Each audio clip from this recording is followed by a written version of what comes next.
Hello everybody, so I'm just about to record part 2 of this response video, and I remembered there's something I should add on to part 1, which is Discord. Discord is rubbish. It's terrible. Basically, I told you before I got banned, and basically I messaged them like, hey, what happened? Why was I banned? They said there should be an email explaining it, and I was like, well, I have an email saying that I broke the terms of service, but it doesn't mention what I said that's supposed to have broken the terms of service. And I got no response. So I messaged them again in a reply like, hey, I haven't got a response to this. And then I sent them another independent message like, hey, I was speaking to you and, nothing's happened. No responses. I've messaged them 3 times now without getting a response. And it's bizarre. I was kind of thinking about it, and it's almost like the kind of stereotype of like a crazy partner in a relationship where like they'll get angry at you about seemingly nothing, or you have no idea what it is that they're angry at you about, and then you try to like communicate with them and open up a dialogue like, hey, what's the problem, let's talk. And they'd just be like, they'll just completely shut you out. That's literally what Discord is a crazy partner in a relationship. It's like they're just like, you're banned, I don't want anything to do with you. I'm like, okay, what did I do, what's wrong? And they're just like, I don't want to talk to you. Mental. And of course it's particularly bizarre because obviously, like, I've heard about YouTube and Twitter and Patreon and all these other different platforms silencing creators and all that kind of stuff. Not had a problem with that. Discord had a problem with it. Very strange, yeah, especially seeing as I already pointed out, Discord, you would think that would be like free speech, like it's about discourse. But no. And therefore, basically, but somebody said, oh, there's a site called Gilded. And Gilded basically does the same thing, but they're not as bad. Then they're not going to like silence you and all that kind of stuff. And therefore, I think that's what I'm going to do. Admittedly, I haven't even really kind of looked into Gilded yet. I haven't set up, but this is kind of me saying this now so that I'm putting the pressure on myself that by the time this goes up, I'll have Gilded. Now, it's in some sense, it's kind of annoying because it's like, I know lots of people already have Discord, so it's sort of like you might have to get this whole other thing if you want to go specifically onto a community for me. But the flip side is that it's almost like it makes it a little bit more special, It's like Gilded. If you don't really do the whole Gilded thing, well, now you can do it just for me and just for talking to my community. And I really do, like, I swear, I was genuinely like, I really do need to get around to doing those Patreon hangouts and all that stuff again. And then I got banned from Discord. So like, I really, I say this all the time, but I really feel like I was going to, because I had a new computer now, like the whole issue of like my computer being slow, I really feel like I was going to jump into it. There's sometimes I get comments from people like, oh, you do these introduction things and it just slows it down. I'm sorry, I felt like the need to do an introduction here because this is like, lots of people are on my Discord. So I wanted to let them know what's happening. I'll basically replace the Discord link below to a Gilded link. Hopefully it'll work in a very similar way. You can get signed up. And yeah, I will try to be more involved kind of from the outset with this, more so than I was with the Discord. So hope you're all ready. I still do have Discord set up to load up automatically on my computer. I'm going to stop that because again, I can't be bothered setting up a new account, especially seeing as what, if they're going to ban me and then not even tell me why I was banned, what I did, not even communicate with me at all. I don't, like, how unprofessional is that? Discord. Anyway, prepare for me to suddenly get much more of a beard or stubble. Hello, everybody. So somebody did a response video to me. This has only happened once before, and if you do remember last time it happened, I actually wrote down notes before watching the response video. This is kind of my policy when it comes to response videos for me, because if I did the whole watching a video going in blind, like just reacting off the cuff, I think it would just make things overly messy. So yeah, if you make a response video to me, then I do actually give it a watch, think about what I have to say. In this case, I didn't watch it all the way through because it's an hour-long video, and it's pretty dense, and I mean dense in the terms of like lots of stuff being said. And I definitely do have a lot of things I took notes on, and this was just from the first 20 minutes. So, and I'm not even sure that what I record here is going to actually be everything I've got written down. I'm going to kind of, make sure this video works out at roughly an hour long. But yeah, to be honest, actually, it's also sort of funny because even when I watch these videos, I do feel like a little bit nervous, kind of like going through them and just being like, oh, what's happened next? Always, I can't help but feel a little bit like, oh, have I made some kind of mistake? And with that in mind, I do want to say that obviously there's a significant difference in terms of subscribers. This person has around, well, just over 100 subscribers, and honestly, I can't even remember the days of having that few subscribers. But don't go and be mean, and probably don't even comment at all. Like, you know, just because I don't know, I feel like it would be a bit overwhelming. But having said that, actually, no, I did go onto the video, and since then there have already been some people commenting. Admittedly, I did tweet about the video because somebody tweeted the video at me, and I was like, oh, here, look at this. So yeah, that did kind of send some people over. So yeah, I don't know, whatever. But don't go and be mean, because at the end of the day, this guy, I mean, I'll say this, the video is not like bad. I don't have an issue with this guy. He seems broadly like an, you know, all right person. Also, he's a vegan, and most of his videos are on veganism. And I know a lot of my subscribers are big fans of veganism. Get a lot of comments. So who knows? Maybe if this particular YouTuber isn't going to really touch on gender identity very much, and mostly just makes videos about veganism, maybe any of my vegans watching would like to actually go subscribe to this channel. I don't know. Anyway, we're actually going to jump into the video now. First of all, it starts off with a little section on definitions, and it starts by defining a gender identity as wanting to be treated like a male or female wants to be treated.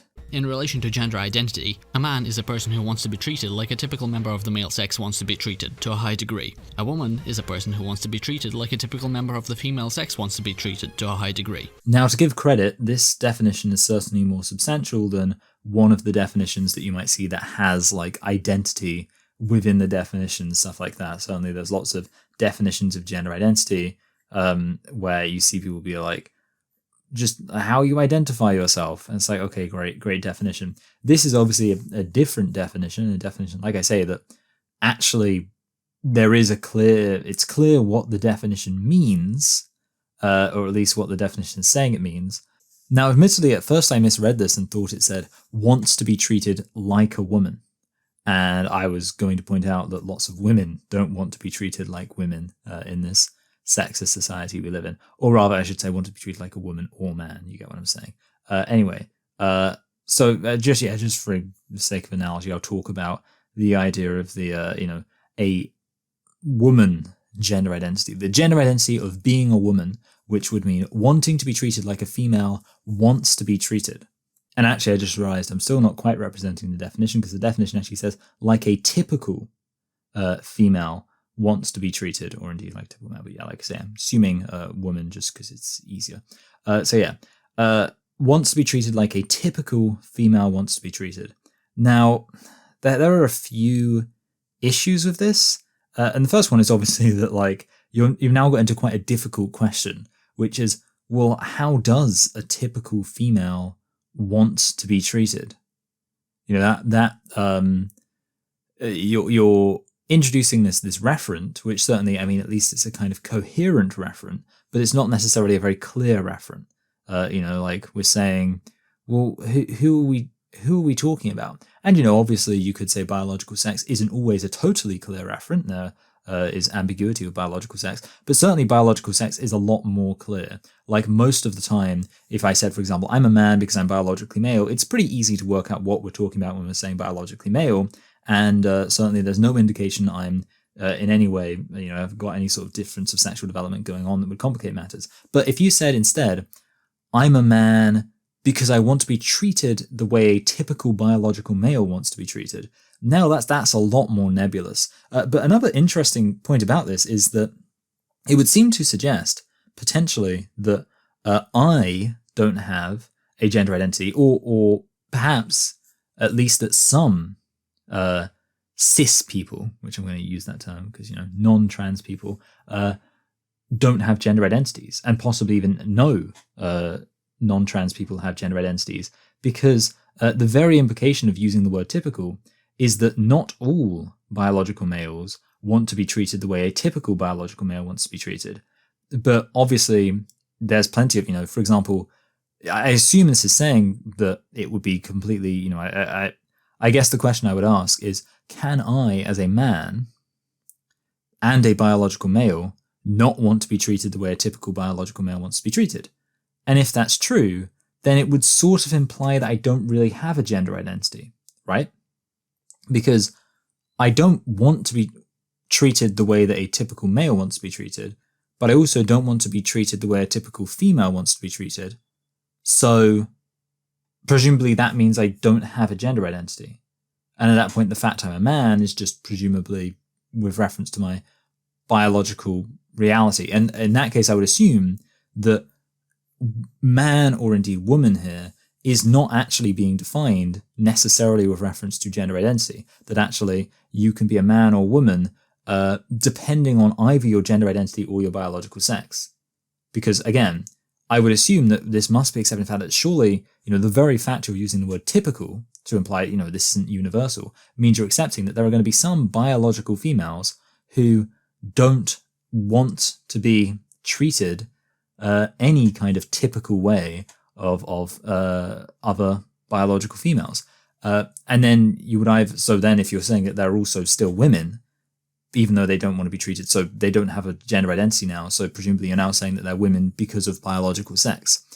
This was just something which I found confusing about this definition, and it's something I would like to be clarified. Now, obviously, there is another thing here, which is you could say, when you start talking about how typical females and typical males want to be treated, are you not just getting to a point where you're really starting to get uncomfortably kind of close to, using sexism itself as kind of your referent, where you're saying, okay, now, let's have a conversation about what it is that the typical female wants. And if somebody wants that, then that means that they can claim to be a woman. Using that as your reference, it just seems like it's unnecessarily putting some kind of authority and legitimacy upon this assumption that biological males and biological females have this typical thing that they want, this typical way they want to be treated. And that just seems kind of unnecessary to me. Now, there's also another definition given, which is gender expression, and that's where basically it's whether you look and act like a typical member of the male or female sex to a high degree. In relation to gender expression, a masculine person is a person who looks and acts like a typical member of the male sex to a high degree. A feminine person is a person who looks and acts like a typical member of the female sex to a high degree. So again, this is talking about basically your conformity to stereotypical conceptions of men and women. The only thing I kind of find interesting here is the association between gender expression and biological sex, where basically there seems to be this admission that biological sex is an important referent here. That basically the reason we have this idea of masculinity is because there is a certain particular way that biological males are supposed to act. And the reason we have this idea of femininity is because there is this certain particular way that biological females are supposed to act. And obviously at that point, it would seem like, well, if at that point, surely you're recognizing the significance of being a biological female or biological male. So on the surface, I don't really have an issue with this definition. Obviously, masculinity and femininity are about stereotypes. I just find it interesting that there's an acknowledgement that what's being stereotyped here is the behavior of biological males and biological females, seeming to acknowledge this very robust association between biological sex and conceptions of gender. And at that point, I just think, well, why not just say that whether you're a man or woman relates directly to your biological sex. Now, getting into the actual videos, the first one is on a video I did called What If You Were Misgendered? So the big point made in this video is that obviously I say, basically, what if I was called a woman, even though I'm not a woman? And the point that this person, you know what, actually, I don't know the name of this person responding to me. Sentient darkness, there we go.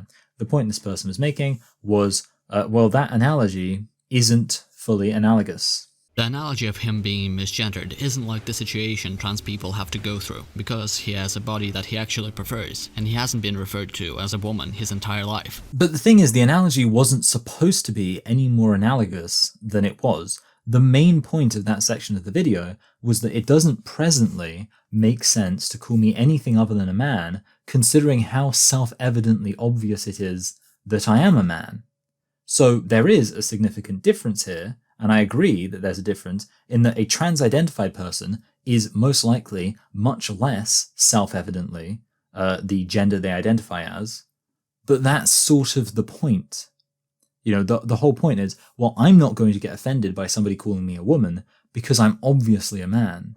So isn't it interesting that people who will claim that they likewise are obviously a man will then get offended if you say that they're a woman? That's the point. And why is it that they just don't say, well, I'm obviously a man, so this is an issue? Well, it's because, in fact, they're biologically female, and the only basis for them claiming to be a man is that they identify as such, for example. That's the point. So, yes, they're not analogous because they're not the same.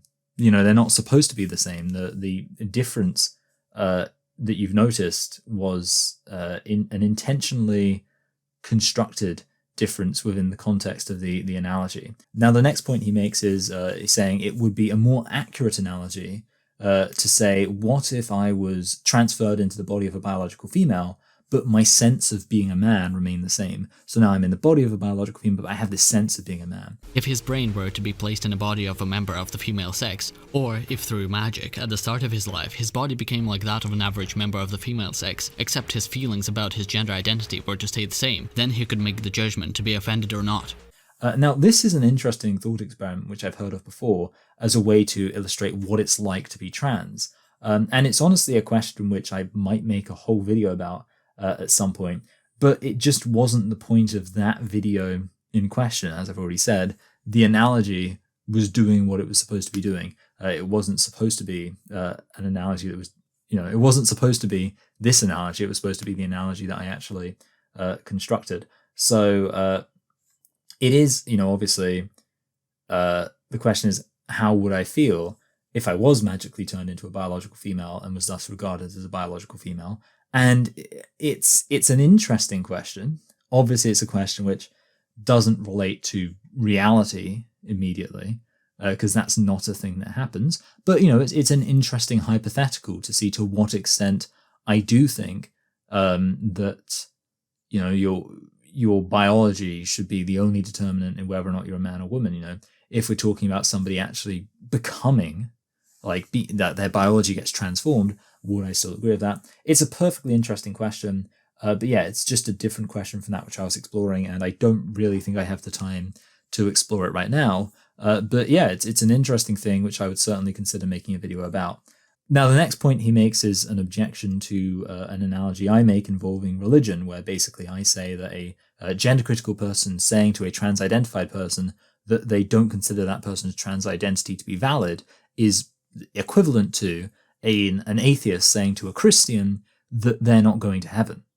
It might immediately strike the Christian as a bad thing to hear, but actually, obviously, it's not really an insult and it's not really particularly offensive when you can see it's just based on the fact that the atheist doesn't have any reason to believe heaven exists. And in a similar way, it might immediately strike you the wrong way if I say to a trans-identified person the wrong way. If I say to a trans-identified person, I don't think you're a woman, even if you claim to be, because you're biologically male. But the point is, it's not really an insult. It's just me communicating honestly with a consideration to what it is that I actually believe and what it is that I don't believe. And I don't really believe in this idea of gender identities making it such that we would call a biological male a woman.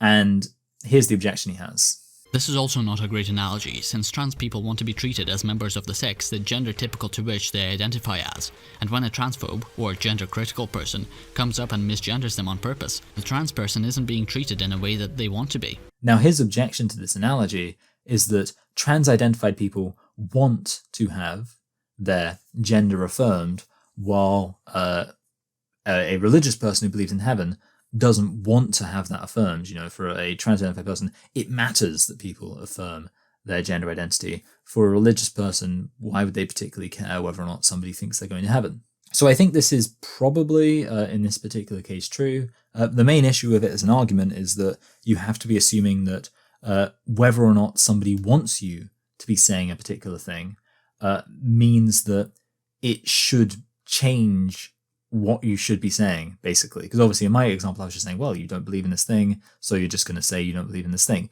But now the argument's kind of being given, well, what if the person wants you to say this particular thing? Doesn't that change stuff? But I don't really think that is very logical. And to illustrate this point, Mormons and other kind of restorationist groups associated with Christianity want to be called Christians.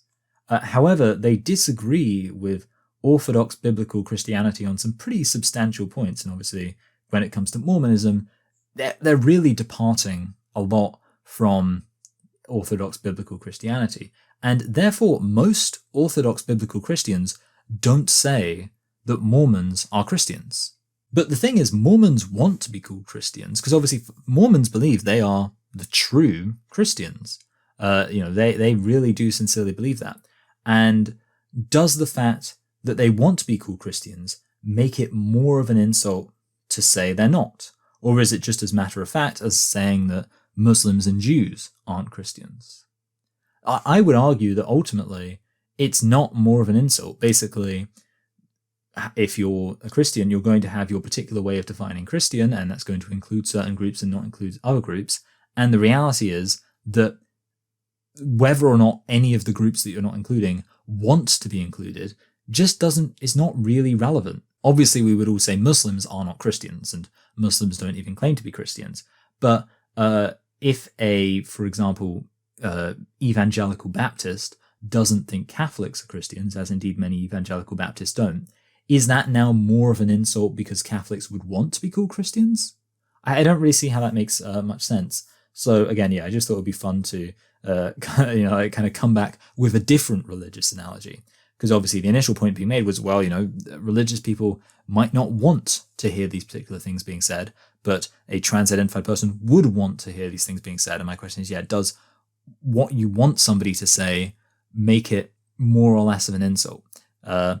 Ultimately it seems to me like actually what makes something an insult really is the intent. Not always, and obviously I'm not one of those people who thinks like, as long as you don't mean to insult someone, it's never a problem. But in my case, or in this specific case, it's like, there's lots of things which I'm not going to believe. And if in ultimately every single case, essentially the exact same thing is happening, which is, well, you might tell me this, but I don't believe it. I don't think you can say in any of those cases it's an insult. Even if it turns out that the person who's telling me this thing really wants me to believe it, I don't think that makes it more of an insult. Now, another objection made was that trans-identified people are trying and will therefore interpret misgendering as saying that they failed, rather than people just disagreeing with them because they disagree with the idea of trans-affirming notion of gender. Trans people could just perceive it as someone using the same definition as them, but misinterpreting their gender, which would obviously feel really bad when trans people often try to pass as that gender. Now, this was more covered in the latter part of that video, but if you're really offended because you place stock in conformity to gender stereotypes, then that's your own internalized sexism on display as far as I'm concerned. If you're saying, well, I really try to conform to this stereotypical conception of femininity, so when you call me a man, that's insulting me. I was like, well, why are you placing so much stock in this sexist nonsense? That's my issue. Now, having said that, obviously one of the arguments I make in the video is that if you think that being called a woman is an insult or being called a man is an insult, then you're automatically valuing, you're insinuating and implying a value judgment. And basically this person argues that that's not true, and that's an illegitimate claim for me to be making. King Critical would have to spell out the logical contradiction between not wanting to be referred to as a woman and taking women to be the same value as men. Now, for me personally, this just seems like a pretty obvious point, but like, no, if it's pretty obvious, like if you take something as an insult, you must be perceiving it as a negative, or at least, if not a negative, then in some way, something that should be valued differently from something else. I don't understand how you can take the claim "you're a woman" as an insult unless you are in some way making some kind of value judgment about being a woman. Now, there was a point that somebody made in the comments section, which was basically saying, well, the reason people understand it as an insult is because they understand that there is an attempt to insult them. And therefore, a lot of the time, if somebody is trying to insult you, that might make you feel insulted. Like, oh, this person's trying to insult me. That I object to that. I feel insulted by that. That works as an explanation for me personally. It's just, like my attitude is if somebody's trying to insult me and it's not about something that I would personally consider an insult, it just doesn't affect me as an insult. And obviously, I would never understand being called a woman as an insult because I don't have any negative opinions about being a woman. I don't place any value judgment on being a woman, nor do I place a value judgment on being a man. And if you're going to say, well, trans-identified people do place a judgment on that because they do place a value on conforming to sexist stereotypes, then I think that would just further, evidence the claim that I'm making, which is that ultimately, yeah, the only way you can have this as something that makes you feel insulted is if you do have some kind of sexism going on. Now, the next video this person responded to was explaining trans science, or that probably wasn't the name of the video actually, but it's what I've written down here as like a shorthand for the video. And it's just for the record, like I'm not that comfortable talking about the whole science thing. It's just not something, I've never been a science person. Even though there was one point in my life I wanted to be a paleontologist, and then I kind of like decided I wasn't going to do that when I realized I didn't actually like science, and I would probably need to know a thing or two about science in order for that to work out. So first of all, you get this objection to my claim that post-transition suicide rates amongst trans-identified people remain high. It doesn't follow from the fact that trans people's suicide rate is still higher after medical transition that the medical transition didn't work or has long-term negative psychological effects. Now, in some sense, I was sort of just a little bit wrong here. I say that the fact that trans-identified people still have higher suicide rates post-transition shows that transition has long-term negative psychological effects. What I think I meant here is that trans identity itself seems to have negative long-term psychological effects, which medical transition doesn't fully alleviate. One issue I have here is the idea that trans identity is some kind of unavoidable reality, whereas I think in reality, trans identity is just an extension of some completely nonsense, ridiculous, stupid, made-up theories. So the fact that it has any kind of negative psychological effect at all is a problem. Telling me, oh, we have this trans identity thing, which causes people to have higher suicide rates even after medical transition, but we should do the medical transition thing because at least it reduces the suicide rates. I'm like, no, that's horrible. Don't even, if this trans identity thing, which is made up, which doesn't mean anything, it's complete nonsense, is causing people to commit suicide, let's not try to alleviate the increased amounts of suicide by having medical transition. Let's challenge this idea at its core. And that was ultimately the point I was trying to make. So no, yeah, the fact that you continue to have higher suicide rates doesn't show that medical transition is itself a problem. Rather, it shows that medical transition is not sufficient to overcome the full extent of the problems created by transgender identity. Here's the thing. What is it with me and chairs? Because I used to have a chair that was so squeaky, and then I got a new chair, and I was like, yes, a new chair, no more squeakiness. Like, is it something I do? Am I getting bad quality chairs? I don't know, but it's just like, it just doesn't seem to be a problem for other people. But for me, it's like, squeaky chairs just ruin my life. And I think to myself, am I, what's happening? Does this happen to everybody? Because it happens to me. It's like I have a chair And for a while, they're like, oh, it's not squeaky. Okay, great. It's no squeak. And then, yeah, it doesn't take that long. And before I know it, this is happening. And it's like,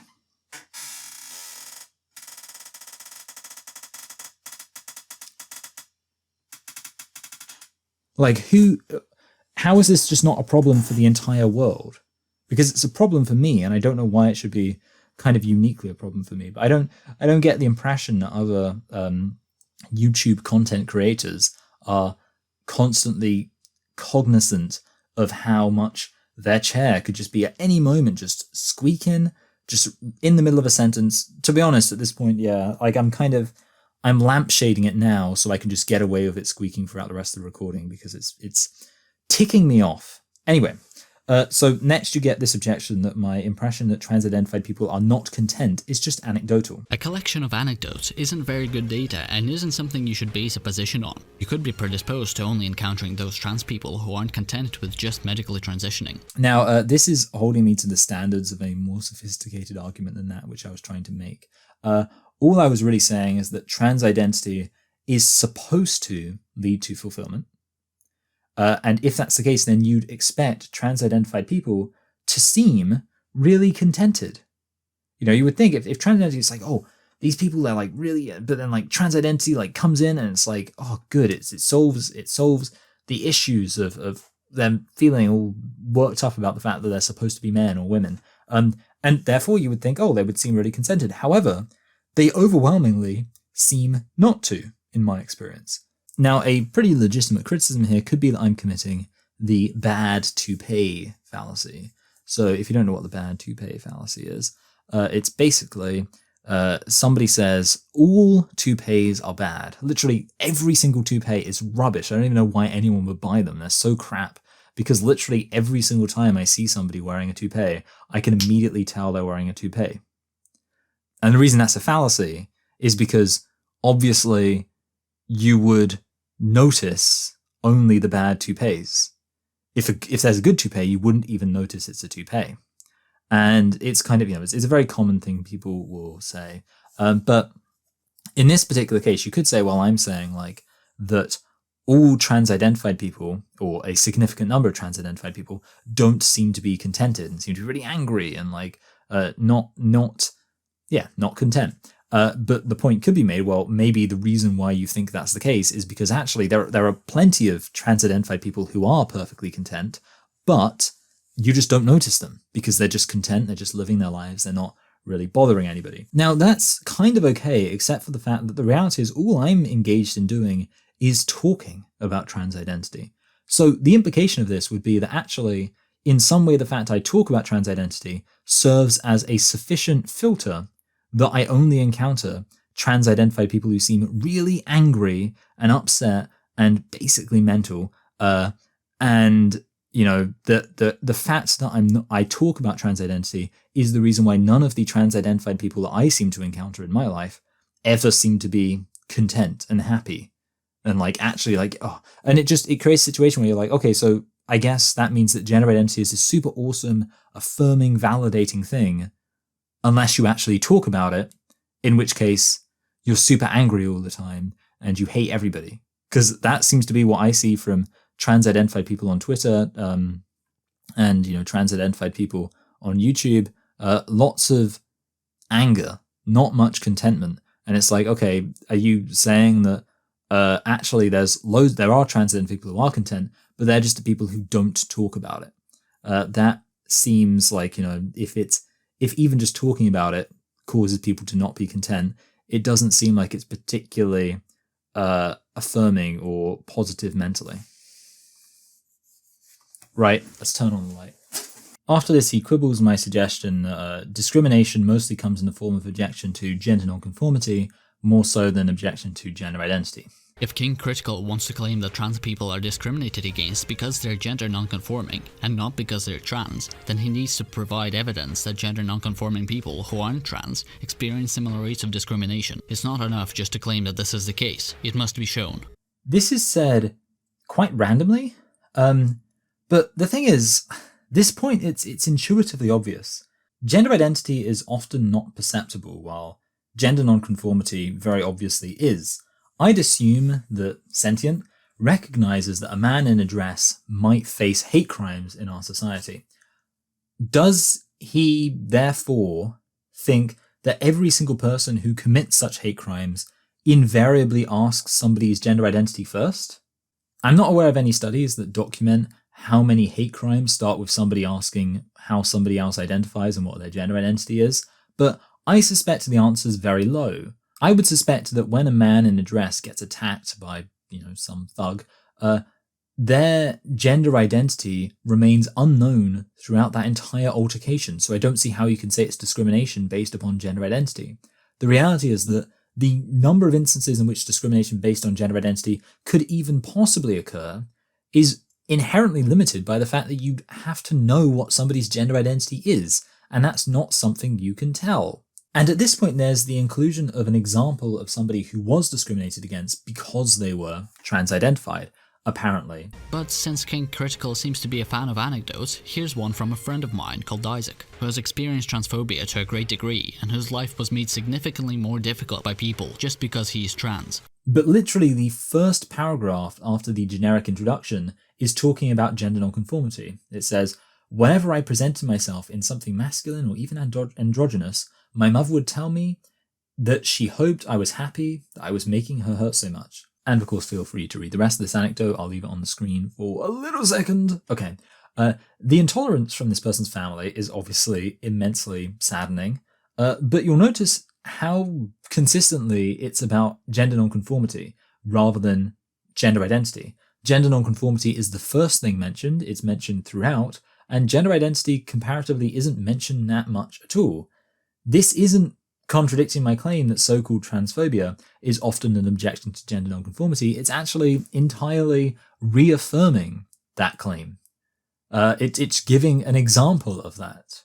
The reality is that if this person had just identified as a woman while not being of course, the funny thing is actually in reality that according to them they would have been being gender conforming, but whatever.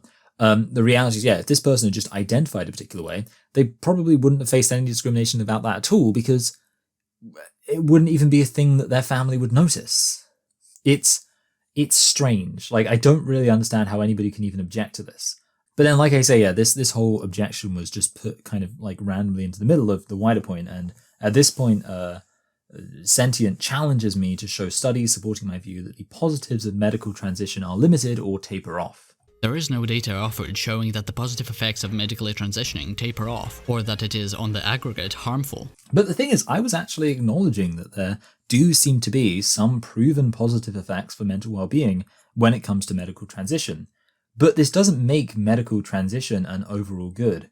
And to be honest, in this regard, even ignoring potential psychological negatives that might come from medical transition, there are the undeniable physical side effects from medical transition, which are even mentioned in the video I was responding to. We again want to note that hormone treatment may increase your risk of blood clotting, high blood pressure, mood changes, and liver inflammation. So if I'm saying that medical transition might not be totally good, then just bringing up the positive mental effects it might have doesn't do anything to get rid of the fact of the drawbacks that come from the physical effects. The assumption here seems to be that I'm saying that medical transition is bad because it doesn't have positive psychological effects, when actually what I'm saying is that the observed positive effects on mental health from medical transition are not enough to demonstrate medical transition as an uncomplicated good. And this is especially true when it's undeniable that transgender identity still causes some negative mental health effects after medical transition.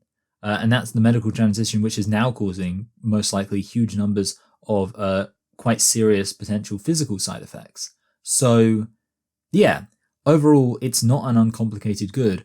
And it's not that I'm saying that it provably doesn't have overall positive mental effects. What I'm saying is that even if it does have overall positive mental effects, those positive effects are not uncomplicatedly so. Next, we get into the section responding to my video responding to Jessie Gender, and this is what are TERFs? Now, the first thing is an objection to me saying that there is not such a thing as a true hermaphrodite. And basically, this person, then sentient, I for some reason, I just am not in the habit. I think part of it is because I can't actually see anything. Like usually when I'm responding to somebody, I'm used to seeing stuff, whereas I've just got my notes in front of me. I'm also aware that I'm like reading my notes way well. I actually do write notes a lot of the time, which is kind of like I write notes for my topical videos, usually not for my responses because obviously I don't know what I'm doing when I'm jumping into the response. But yeah, like I keep looking at my notes because it's I don't know, it's liberating in a way to just already know everything that's coming, but then at the same time it's not quite as exciting as the responses where I go into it completely blind. Anyway, so basically objects to my suggestion that being a true hermaphrodite isn't a real thing. In the field of biology, there are individuals who are referred to as both male and female on the gametic entailed definition, and who are called hermaphrodites. These individuals would be considered as intersex by scientists using the gametic entailed definition. Now, I should again reiterate that talking about the science is not my forte. It's not something that I'm super interested in, and it's something which I think I probably do need to familiarize myself with, just because I talk about this stuff on my channel. But ultimately, I mean, for me, the main thing that I always go back to, and this is kind of always worth bearing in mind, is that I used to say it didn't matter, Like, from my perspective, it's kind of like, well, even if you show that the categories of biological male and biological female aren't totally uncomplicated, and there is such a thing as being like intersex and all of that, and like intersex actually meaning like neither male nor female, even if you showed that, so what? It literally doesn't actually. I don't even know what the implication of that would be. So this is almost like it's a very kind of unnecessary argument.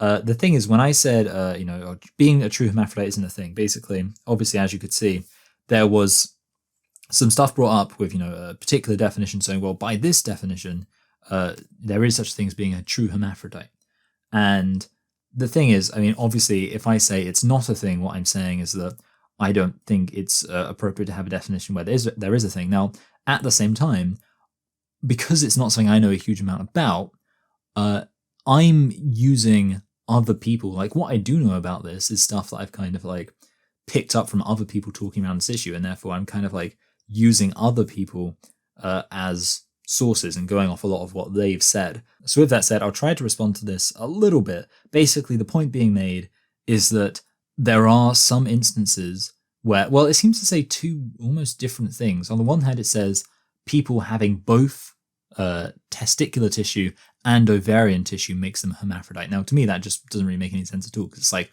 well, if I'm like totally biologically male, like if I'm me, very obviously male, got everything going on, but then I also just have some ovarian tissue, does that make me a hermaphrodite? I don't really think that makes sense. Like I'm obviously a man, obviously biologically male, I just have a little bit of ovarian tissue.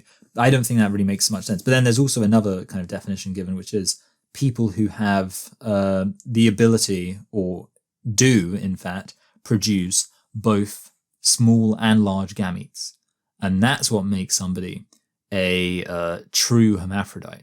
And the thing is, it seems like this is very, very rare. So it's actually a tiny. It's worth bearing in mind that when we talk about people being intersex, it generally refers to a huge variety of differences of sexual development. Whereas obviously, this very specific case of people producing more than one gamete is obviously a much smaller minority. And it's also worth noting this still wouldn't make biological sex a spectrum, because it's not as if there's a spectrum from producing a small gamete to producing small and large gametes to producing large gametes. It's still three distinct categories, even if it's not two distinct categories. But obviously, the central question there is, of course, is gamete production the sole definer of biological sex?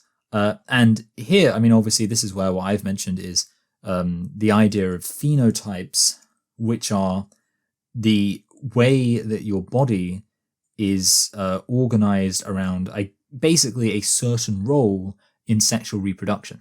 That there is in species which produce with sexual reproduction, one sex which produces large gametes and also has an entire kind of biological configuration that is kind of complementary to the production of large gametes, and then another sex which has the exact same thing going on, but they produce small gametes, and their entire biological kind of thing is complementary to that. So the point being that within this context, even if somebody was able to produce both gametes, we would say, well, what is the rest of their biology kind of equipped for?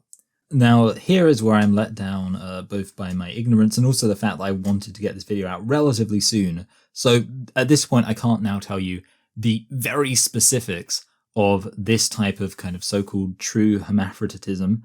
I ran this by Rubble of Empires, who speaks about this issue a lot, and I didn't get like an answer that was kind of expressed in a way which I felt I could translate it into this video, but it did seem like he said, well, yeah, this isn't that compelling. I would recommend, and this was actually linked by the person who, by Sentient, a debate between Rubble of Empires and Avi, where they kind of go over it in detail. And I think that's useful, although I've listened to it at least once, and I still find myself feeling like a novice on this topic. Overall, yeah, I mean, I feel like, I suppose this is probably the closest I'm going to get, hopefully the closest I'm going to get in this whole video, certainly in this video, to taking not an unambiguous L, but taking an L, because I do kind of have to say, well, it's not something which I know a full amount about, but again, it's not like a massive L, because at the end of the day, like I say, even if you show that there are people who can produce female gametes, or rather, small gametes and large gametes, it still doesn't change the fact that biological females and biological males exist. It doesn't actually have that much of a huge implication for the wider debate, frankly. Now, Sentient also says, but even ignoring this, there are all sorts of other definitions where you could say that far more people fall under the category of being hermaphrodites. Basically, you can define biological sex all sorts of ways. There are also other scientific definitions of sex which allow for sex to not be binary and for intersex people to exist, and not just be males or females, but rather males and females at the same time. So why not? You can't say that it's impossible for somebody to be a hermaphrodite. Well, again, the first point I make is obviously that the whole point of me saying you can't be a hermaphrodite is to say, well, I'm not accepting those definitions of sex where you can be. But the other issue that I have with these definitions is that they're divorcing biological sex from the reality of sex as a dynamic in biological reproduction.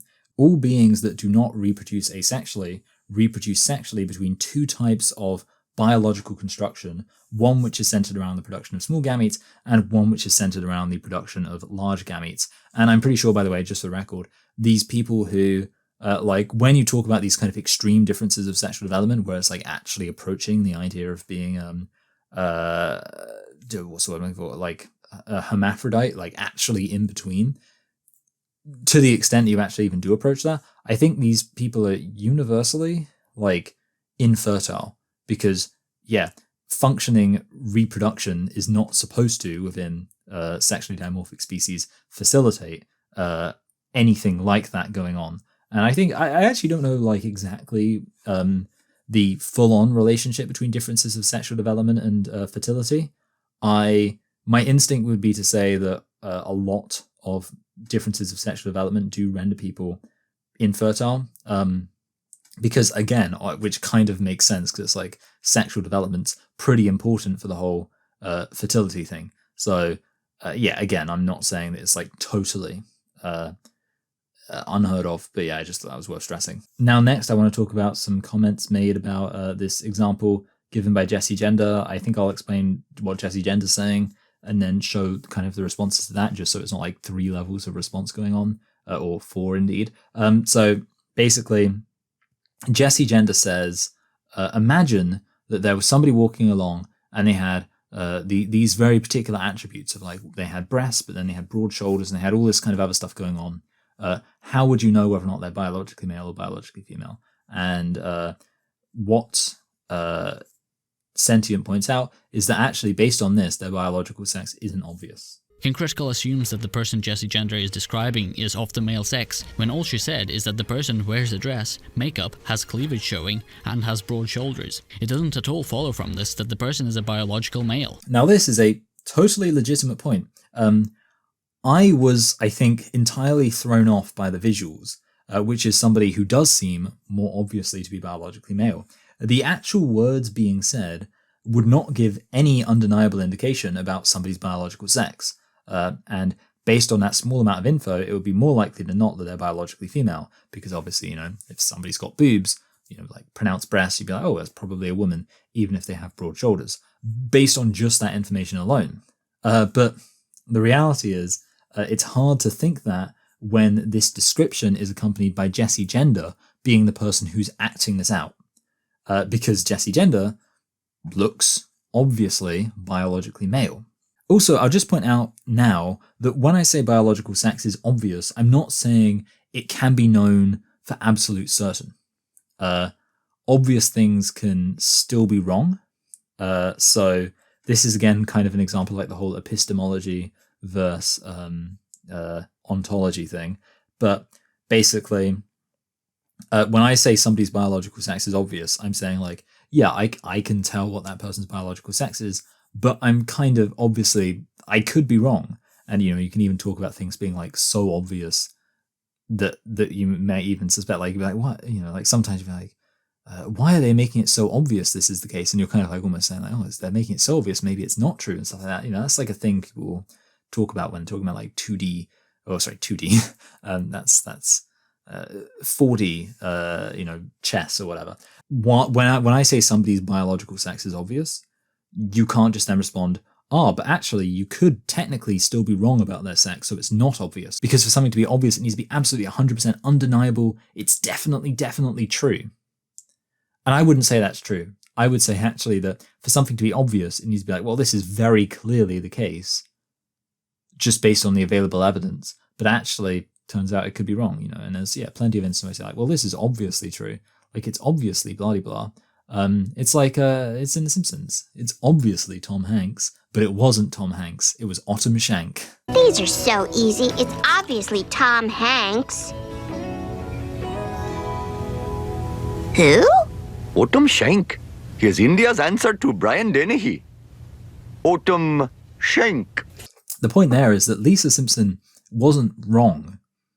It obviously is Tom Hanks. Like, if you had that, it's like, well, that's really easy. It's obviously Tom Hanks. The reveal that there is actually an obscure, well, apparently not so obscure, but, in reality, the point of the joke, an obscure Indian actor called Autumn Shank doesn't make it any less obvious when Lisa, it doesn't make Lisa wrong when she said it was obviously Tom Hanks. There we go. There was actually quite a bit more said about this, and I don't want to seem like I'm glossing over it, but it was all kind of centered around this fact that that I was assuming it was obvious this person was biologically male because it was being acted out by Jessie Gender, who is obviously biologically male. And basically, there's like quite a bit of what's their name? Sentient. Quite a bit of old Sentient being like, you said that, like that this is obvious and blah, blah, blah. But actually, just based on the information said in the thought experiment, it's not obvious, which is true. Well done. Okay, so I'm actually going to move something around and just respond to something which is said slightly later than the last thing I'm going to respond to, which is that, and it's kind of related to this, I keep wanting to say deviant. Sentient says that the best thing you can do is ask somebody what their gender is. It still wouldn't make sense to just say no when a person who is dressed up like a woman, wears makeup, has a cleavage, but has broad shoulders tells you they are a woman, since from their appearance alone you can't tell what their biological sex, and therefore gender, is.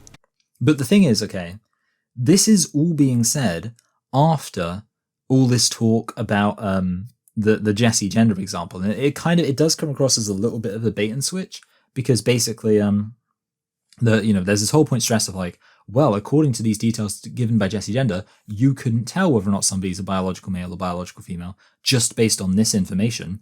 And then it's almost like, and then it's saying, so therefore, because you can't tell, asking them what their gender is the best way to go forward. But this is ignoring the fact that in reality, we don't just have those few things mentioned by Jessie Gender to go off. You know, Jessie Gender's thought experiment of imagine you just had these very specific things that you could see about somebody it's irrelevant to real life. And if anything, Jessie Gender kind of accidentally proved that by acting out this scenario where we can see all of this other stuff, all these other indications of biological sex, and from that conclude Jessie Gender is obviously biologically male. Basically, if you've got 100 people who looked and sounded like Jessie Gender, then I think everybody would be like, oh, that's a biological male. And they would be right almost every single time. Like, again, maybe there's some very rare examples of some people who would actually be properly defined as biologically female, but look and sound like Jessie Gender. Maybe that's possible. It's not very likely. And obviously, this is in no way analogous to the example Jessie Gender was giving verbally of what if you saw somebody who had broad shoulders and boobs, where you actually don't have that much information to go off at all. But that's not the case in real life. So this is what I mean when I say it's kind of a bait and switch, because it's sort of talking about this scenario where you don't have very much evidence at all to go off whether or not this person's biologically male or biologically female, and then saying, so the best thing you could do is just ask them. But in reality, actually, most of the time, you do have huge amounts of evidence to go off for whether somebody's biologically male or biologically female. And therefore, you don't need to ask people. Like, it just very obviously contradicts reality where you don't actually need to ask people whether they're men or women, because you can recognize that if you understand that being a man or woman is the description of biological reality, you can most of the time recognize whether somebody's biologically male or biologically female. So yeah, it's just a little bit of a bait and switch. The reality is we have way more to go off than Jessie Gender laid out in this very specific example.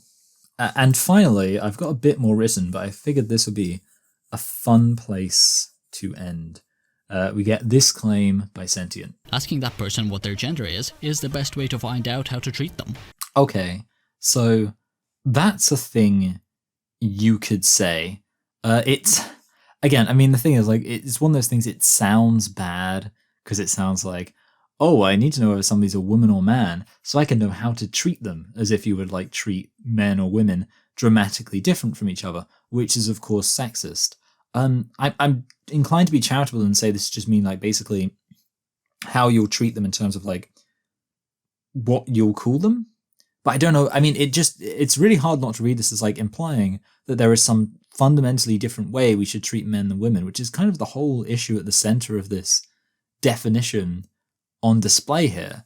Like, the only real way we should treat men and women differently is by calling them men or women.